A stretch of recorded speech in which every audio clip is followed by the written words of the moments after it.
एक जादुई बकरी। एक गांव में एक बूढ़ा किसान रहता था। उसके पास एक जादुई बकरी थी।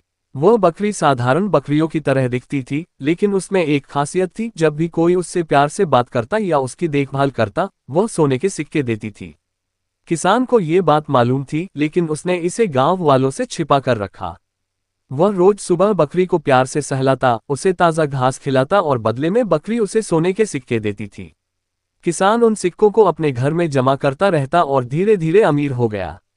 लेकिन एक दिन किसान का लालची पड़ोसी देख रहा था कि किसान के घर में अचानक बहुत सारी दौलत आ गई है।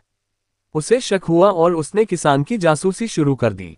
एक रात उसने किसान के घर की खिड़की से झांका और देखा कि बकरी सोने के सिक्के दे रही है। पड़ोसी ने सोचा कि अगर वह इस बकरी को चुरा ले तो वह भी अमीर हो जाएगा। अगली रात वह चुपके से किसान के घर में घुसा और बकरी को चुरा ले गया।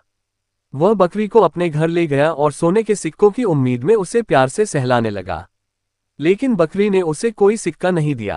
पड़ोसी को गुस्सा आ गया और उसने बकरी को मारने की धमकी दी। बकरी समझ गई कि यह आदमी लालची और निर्दयी है, इसलिए उसने कोई प्रतिक्रिया नहीं दी। आखिरकार जब पड़ोसी ने बकरी को बहुत तंग किया तो बकरी ने उसके घर से भागने की योजना बनाई। वह धीरे धीरे मौका देखते ही वहां से निकल भागी और वापस किसान के पास लौट आए। किसान बहुत खुश हुआ और उसने बकरी की देखभाल पहले से भी ज्यादा अच्छे से की। अब बकरी फिर से किसान को सोने के सिक्के देने लगी और किसान खुशहाल जीवन जीने लगा। इस तरह उस लालची पड़ोसी को उसकी लालच का फल मिला और किसान को उसकी सच्ची दोस्ती और देखभाल का इनाम।